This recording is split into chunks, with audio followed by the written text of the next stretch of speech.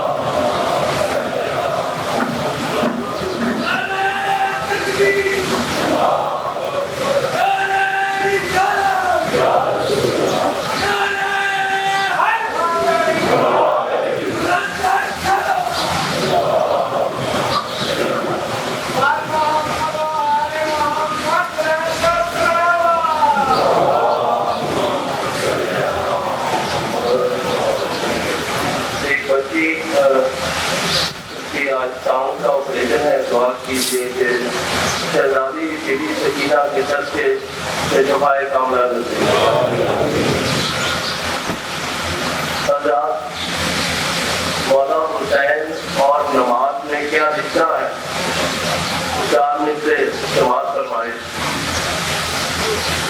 ہزار سجدے زمین حرم پہ ہوں لیکن ہزار سجدے زمین حرم پہ ہوں لیکن حصول روح عبادت نہیں تو کچھ بھی نہیں ہزار سجدے زمین حرم پہ ہوں لیکن حصول روح عبادت نہیں تو کچھ بھی نہیں بتا دیا نبی کے طویل سجدے نے بتا دیا نبی کے طویل سجدے نے حسین تیری محبت نہیں تو کچھ بھی نہیں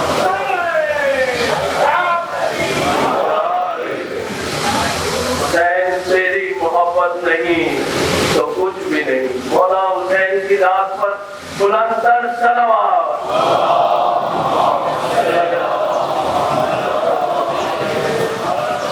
ہم اعتماد گزار ہوں حجت الاسلام پروفیسر علامہ سید الخالق نقوی صاحب قبلہ سے کہ وہ آئے اور اپنے موضوع قرآن اور امام مہدی علیہ السلام پر مومنین سے خطاب فرمائے مولانا ذوالفقار حسین نقوی صاحب قبلہ درود بھیجیے محمد والے محمد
بالعز الشامخ المنيب ذي الجلال الباسط العظيم ذي الملك الفاخر القدير مالك الأملاك مخرج الأخلاق مسخر الشمس والقمر مكبر الليل والنهار مكبر النهار على الليل قاسم كل جبار عنيد مهلك كل شيطان مريد رب الجنة والناس رب العالمين لا يذكره فراق المستقيم لا يبلغه إلحاق الملحين الأرسم بالصالحين موفق للمفلحين مولى الأعظمين أنزل السكينة على قلوب المؤمنين جلت عظمته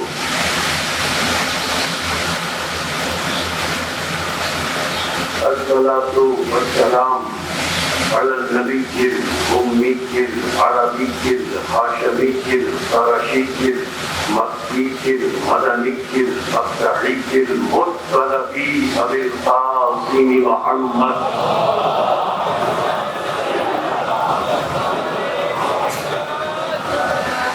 الصلاة والسلام على أهل بيته الطيبين الطاهرين المعصومين المظلومين المستجبين المنتخبين المطهرين الذين أذهب الله عنهم الرجس وطهرهم تطهيرا.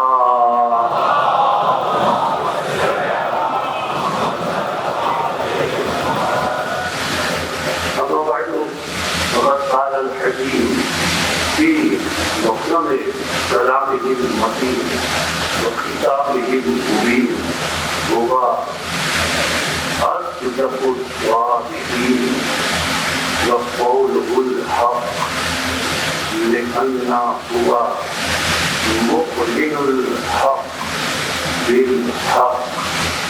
بسم الله الرحمن الرحيم.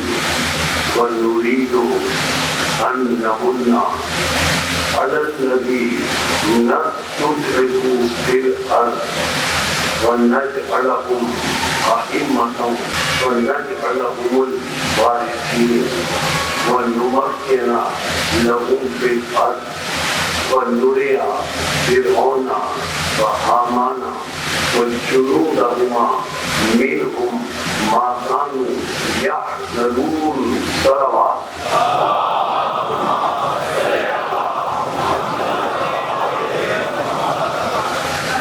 قرآن مجید کا 28واں سورہ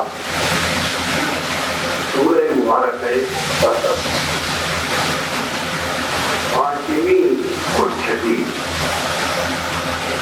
آیات باقی ہدایت مسلسل موضوع گفتگو ہے اور گفتگو کا عنوان ہے قرآن اور امام مہدی عجل اللہ تعالی فرجہ.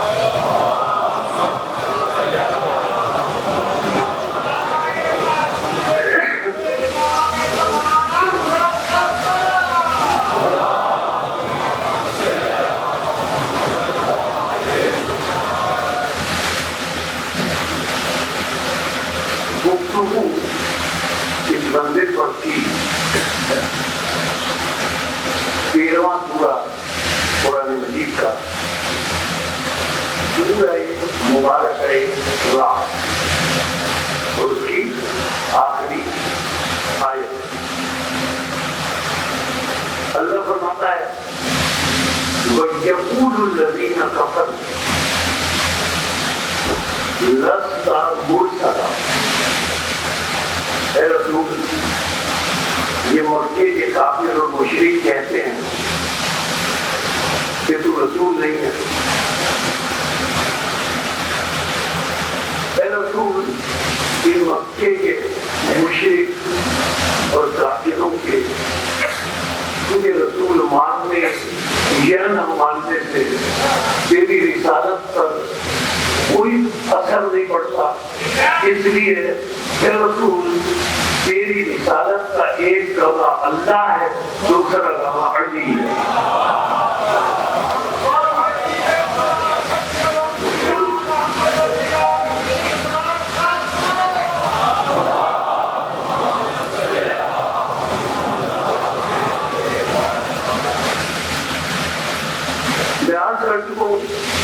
موضوع کو آگے بڑھانے کے لیے اب اس مقام پر عرض کرنے کی دعوت بناتے جا رہا ہوں کہ اللہ نے فرمایا قل کفیٰ باللہ شہیدا بینی و بینکم۔ اللہ فرماتا ہے کہ رسول کی رسالت کی گواہی کے لیے شاہد کی حیثیت سے نہیں بلکہ شہید کی حیثیت سے پہلا گواہ اللہ ہے۔ شہیداً بینی و بینکم، اس کے بعد آیت میں آیا اتقوا ومن عنده علم الکتاب، من عنده علم الکتاب سے قبل اتق کا واو رکھ کر اللہ نے یہ بتایا کہ یہ اتق کا واو لوٹ رہا ہے، راجع ہو رہا ہے لفظ شہید کی طرف، اور لفظ شہید کی طرف لفظ واو کے راجع ہونے کا، لوٹنے کا مطلب یہ ہے کہ جیسا شہید اللہ ویسا شہید علی، جیسا گواہ اللہ ویسا گواہ علی، جب سے اللہ گواہ تب سے علی گواہ۔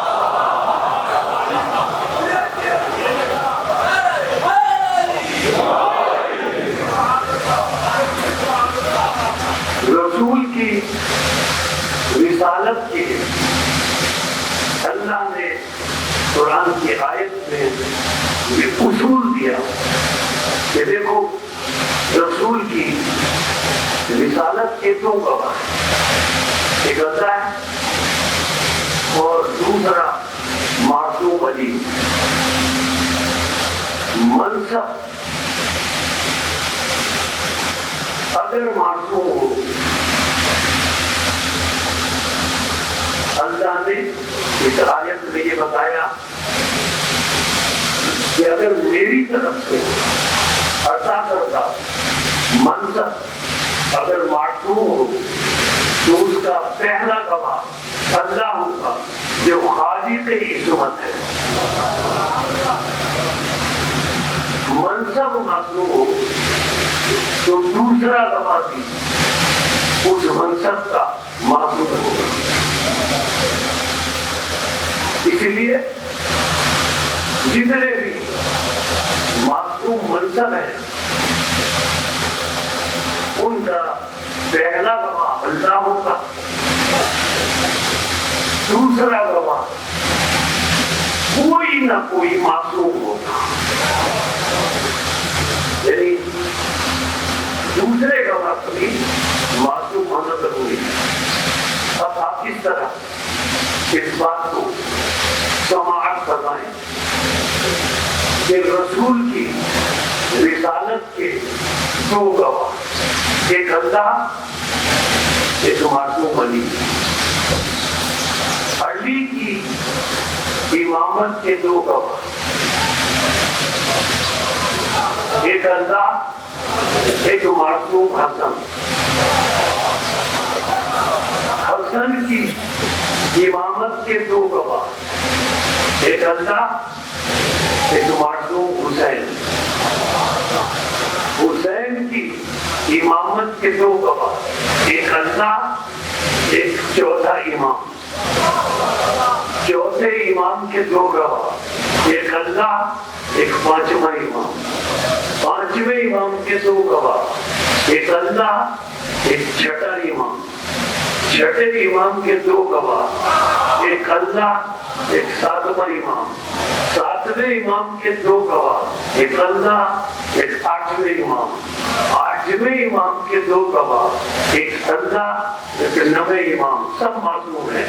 نویں امام کے دو گواہ، ایک اللہ، دوسرے 10ویں امام وہ بھی معصوم ہے۔ 10ویں امام کے دو گواہ، ایک اللہ ایک 11ویں امام جو معصوم ہے۔ 11ویں امام کے دو گواہ، ایک اللہ ایک 12ویں امام جو معصوم ہے۔ اب سمجھ میں آیا کہ اللہ نے حضرت عیسیٰ کو کیوں اٹھایا۔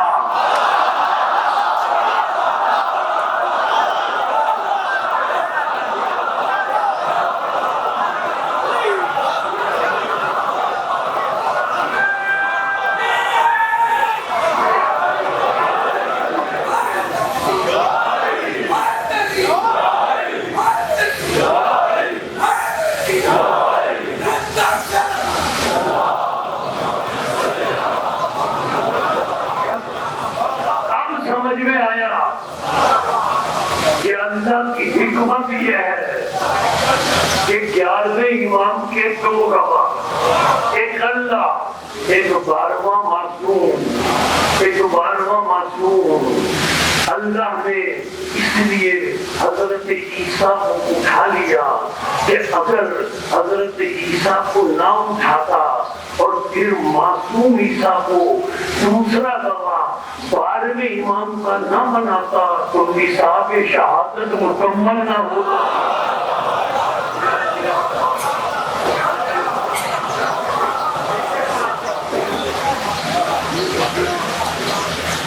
تو نصاب شہادت مکمل ہوا۔ شہید کے معنی گواہ،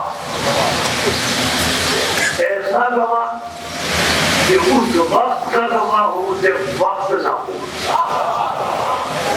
اور شاہد مانے ایسا گواہ اس وقت کا گواہ کہ جب وقت وجود میں آ چکا ہو۔ سورہ بروج میں اللہ نے لفظ شاہد استعمال کیا، سورہ راڈ میں ہے لفظ شہید، سورہ بروج میں اللہ نے لفظ شاہد رکھا، اس لیے کہ لفظ شاہد کا تعلق اس وقت سے ہے جب وقت ہے۔ اللہ نے ارشاد فرمایا والسماء ذات البروج، اللہ فرماتا ہے اس آسمان کی قسم جو 12 برجوں والا ہے۔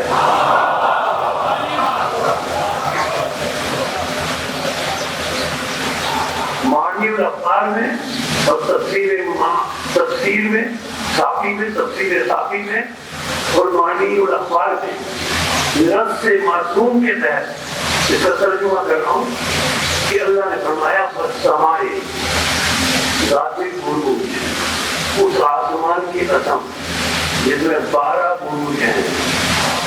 معصوم فرماتے ہیں ان 12 بروج سے مراد ہم 12 امام ہیں۔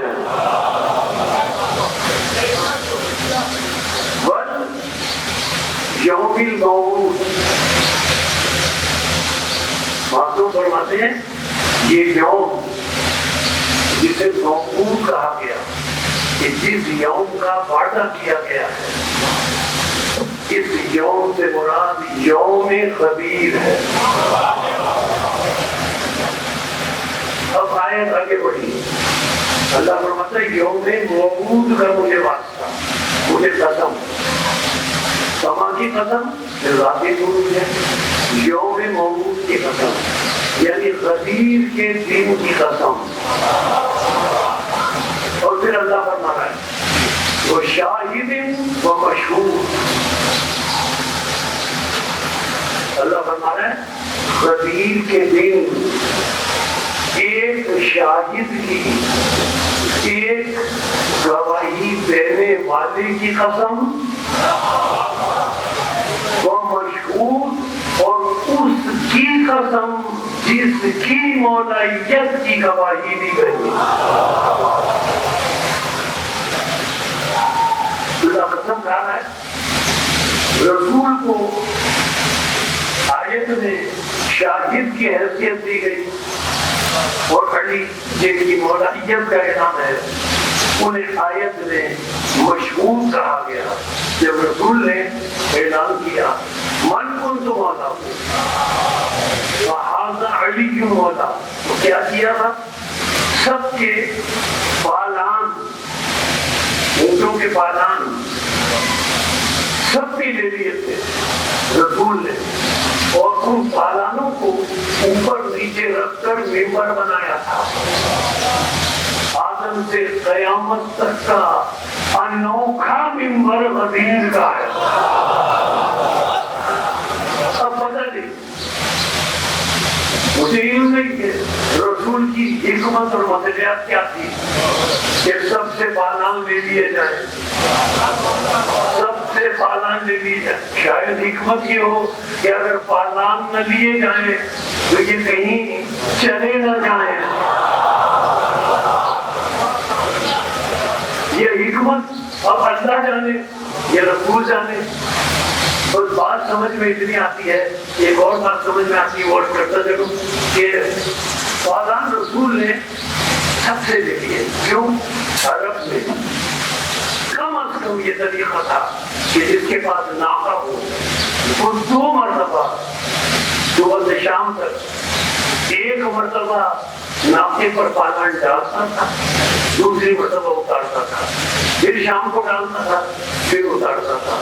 رسول نے شاید پالان اس لیے ہو کہ جب یہ پالان ڈالیں اور اتاریں تو انہیں یاد آ جائے کہ ان پالانوں پر من کن تو مولا آ گیا.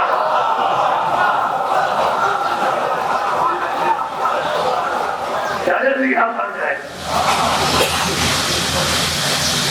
تو اللہ نے 2 گواہ قرار دیے.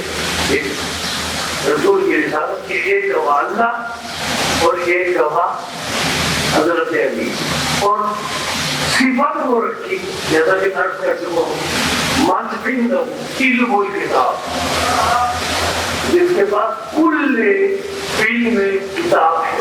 اور کل علم کتاب کا مطلب یہ ہے کہ یہ 12 کے 12 باب مدینہ العلم ہے.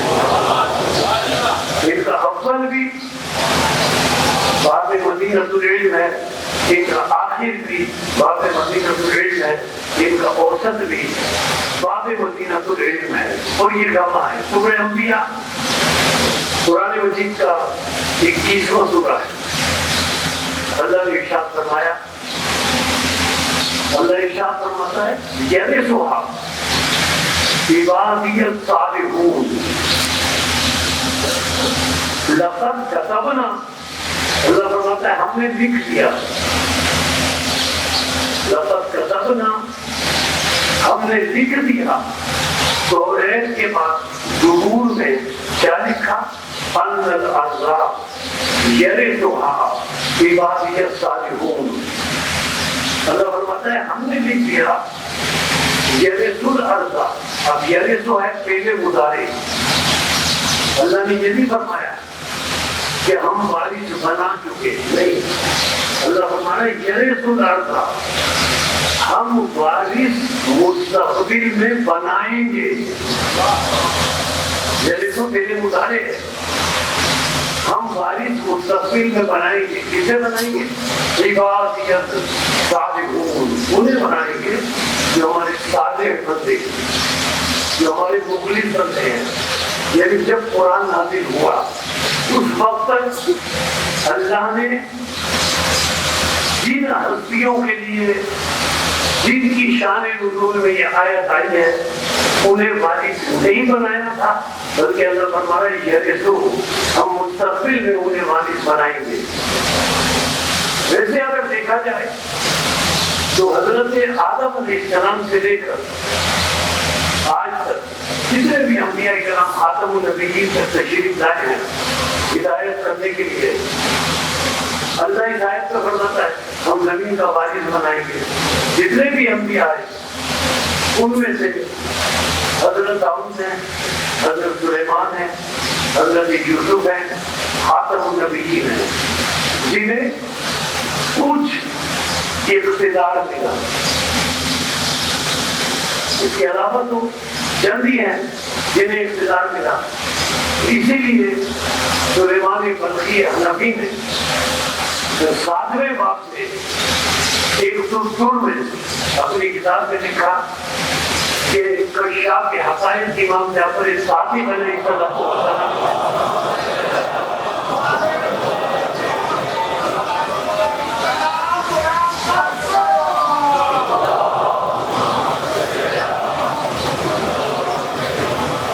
انہوں نے لکھا کہ امام نے ارشاد فرمایا یرثھا عبادی الصالحون کہ اللہ یہ جو وعدہ ہدایت کر رہا ہے کہ کل ارض کا، پوری زمین کا کسی کو وارث قرار دے گا. امام نے فرمایا اس سے مراد 12ویں امام زمانہ ہے جنہیں اللہ پورے ارض کا وارث قرار دے گا. اور عبادیت صالحون جو اس آیت میں معلوم فرماتے عبادیت صالحون سے مراد وہ 313 12ویں امام کے اصحاب ہیں جن کے ساتھ مل کر امام اس پورے ارض پہ دین مرتضیٰ کو نافذ کرے.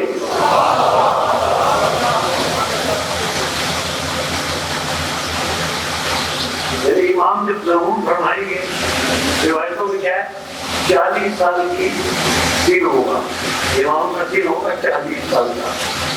سارے رخسار پہ دن ہوگا. جو بدوانی چادریں اوڑی بھی ہوں گی. ذوالفقار نیام میں ہوگی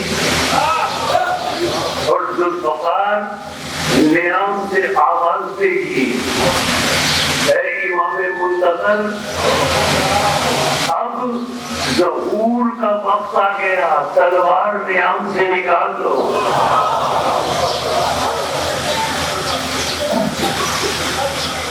اسی لیے تو کافر اور مشرک عجیب بدلا ہے. فکر کا کافر اور مشرک رسول سے بار بار پوچھتے تھے.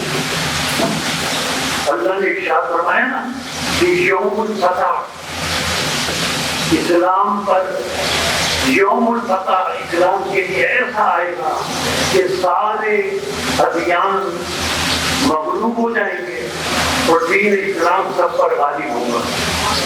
والذی ارسل رسولہ بالہدی ودین الحق لیظہرہ علی الدین کلہ. جب اللہ نے یہ وعدہ کیا تو کافر اور مشرک طنز کرتے ہوئے تنزیہ رسول سے پوچھتے تھے. وہ آیت قرآن میں ہے.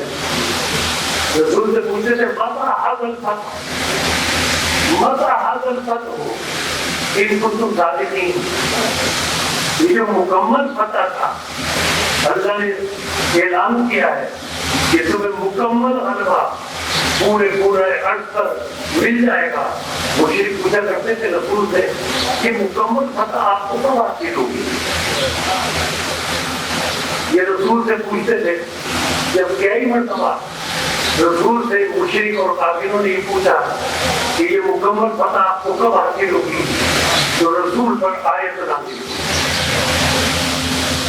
ان کافروں کے طنز کا جواب دینے کے لیے رسول پر آیت نازل ہوئی. سورہ سجدہ حوالہ ذہن میں رکھیں. 32واں سورہ سورہ سجدہ اس کی 30ویں آیت. اللہ نے مشرک اور کافروں کے طنز کا جواب دیا. قل اے رسول ان سے کہہ دو یوم الفتح لا ينفع الذین کفروا.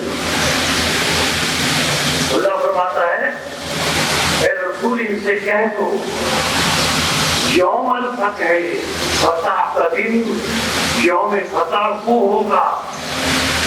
لا ينفع الذین کفروا، کہ جن کافر اور مشرک اگر آ کر یہ کہیں گے کہ ہم ایمان قبول کر رہے ہیں تو ان کے ایمان کو اس دن قبول نہیں کیا جائے گا.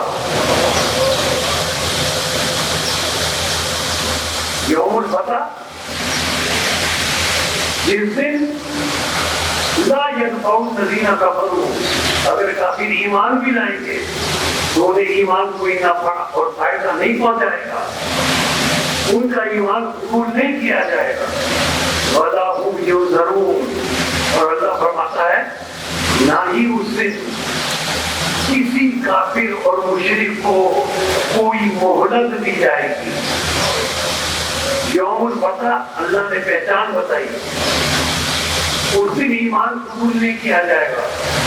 وہ یوم الفتح آغاز اسلام سے اب تک آیا ہی نہیں ہے، اس لیے اس کی ایک پہچان یہ ہے کہ اس دن اگر کوئی کافر مشرک ایمان لائے گا تو قبول نہیں کیا جائے گا. حالانکہ عہد رسول میں ختمی مرتبہ کے عہد کے بعد بھی جو ایمان لانے کا اعتراف اور اقرار کرتا ہے اس کے ایمان کو قبول کر دیا جاتا ہے. حتیٰ کہ ایک جنگ میں مسلمان نے کافر کو مشرک کو گرا دیا، اور جیسے ہی وہ مشرک گرا مسلمان نے تلوار اٹھائی اسے قتل کرنے کے لیے. جو مشرک اور کافر تھے کیسے تلوار اپنی طرف آتے ہوئے دیکھی، فوراً زبان سے کہا لا الہ الا اللہ محمد رسول اللہ.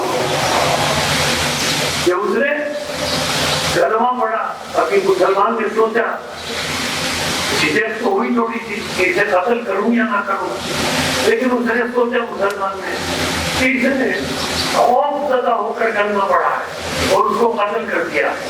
اب رسول کے پاس آیا، جنگ میں جہاد میں قتل کرنے کے بعد رسول کے پاس آیا مسلمان، یا رسول اللہ ایسا واقعہ ہوا میں نے قتل کر دیا. تو رسول نے فرمایا تمہیں قتل نہیں کرنا چاہیے تھا، کیا تم نے اس کے دل کو چیر کر دیکھا تھا کہ وہ خوفزدہ ہو کر کلمہ پڑھ رہا ہے. یعنی مقصد کہنے کا میرا یہ ہے کہ اگر کوئی خوفزدہ ہو کر بھی کلمہ پڑھے تو بھی قبول کیا جاتا ہے. غزوہ بدر کے بعد بھی جس نے کلمہ پڑھا قبول کیا گیا. حمزہ فیصل کے بعد بھی جس نے کلمہ پڑھا قبول کیا گیا. حتیٰ کہ فتح مکہ کے بعد جس نے خوف زدہ ہو کر کلمہ پڑھا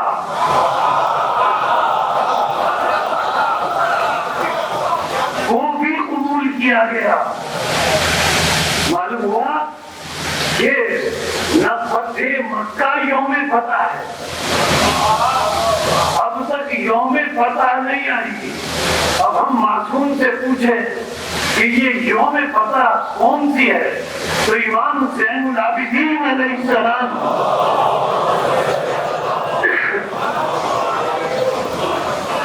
جب چوتھے امام سے پوچھا گیا کہ کون سی یوم، جب چوتھے امام سے پوچھا گیا کہ یوم الفتح کون سا دن ہے، یہ کون سا دن ہے، تو امام نے قرآن کی ایک معروف اور مشہور سورے کی جو بچوں کو بھی یاد ہے اس کی ایک آیت پڑھی کہ دیکھو یہ یوم فتح ہے.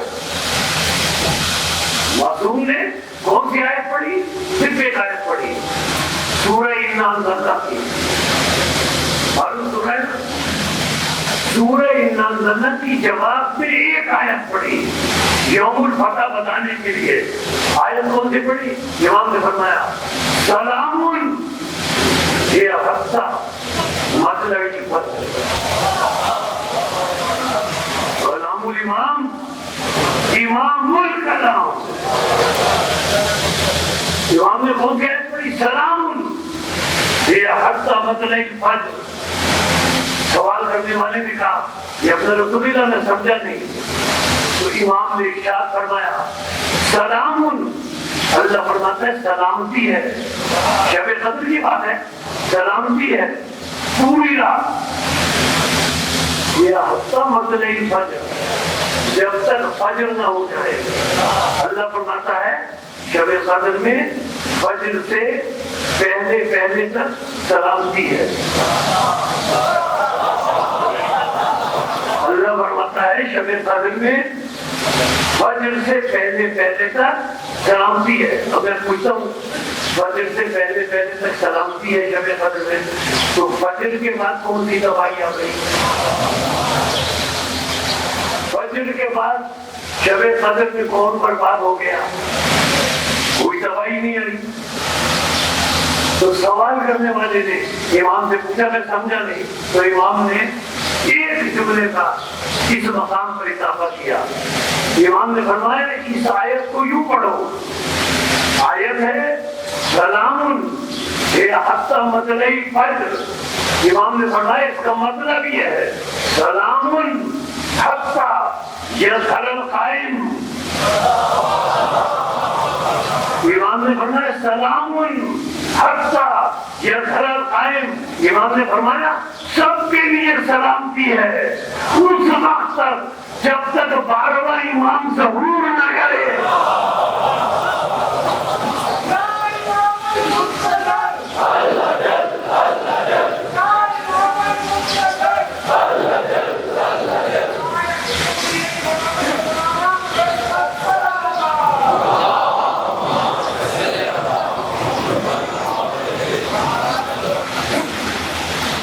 اور پھر امام سے اسی سوال کرنے والے نے پوچھا جب رسول اللہ سب دلیل دیکھتے ہیں، ثبوت پیش کرتے ہیں اپنی امامت کے، آپ کی ذرا دلیل ہے کہ آپ امام ہیں۔ امام نے پہلے سوال کے جواب میں بھی سورہ انا انزلنا کی یہ آیت پڑھی، اور جب یہ سوال امامت کا کیا گیا تو بھی امام نے سورہ انا انزلنا کی آیت پڑھی، کون سی؟ تنزل الملائکۃ والروح فیہا بإذن ربہم، امام نے یہ پڑھی۔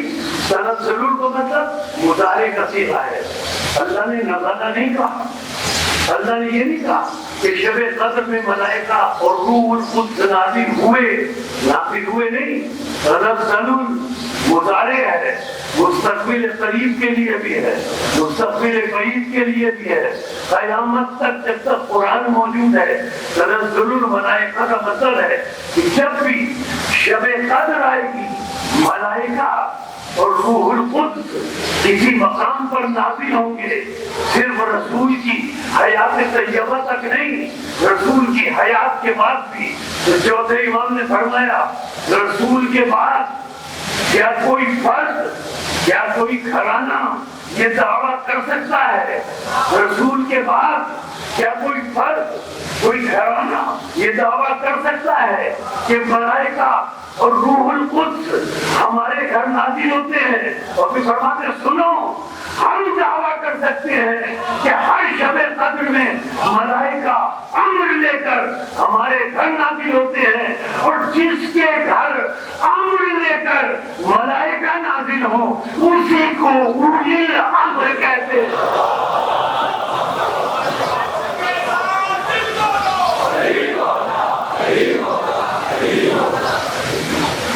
اسی کو اولی الامر کہتے ہیں۔ یہ امام بھی ہے، یہ اولی الامر بھی ہے۔ اچھا کوئی تو فرق ہوگا نا امام میں اور اولی الامر میں؟ فرق ہے، کیا فرق ہے؟ قیوم میں کتاب کا نام ہے سید مرتضیٰ علیہ الرحمہ، امام اور اولی الامر کا فرق ہوتا ہے۔ وہ لکھتے ہیں عیون میں ایک مرتبہ قمر، دیکھیے امام اولی الامر کا فرق، قمر آئے حضرت علی کے دروازے پر، دفتر بھی علی گھر میں نہیں تھے، جناب بزا گھر سے باہر آئی، قمر نے کہا بزا مولا علی کہاں؟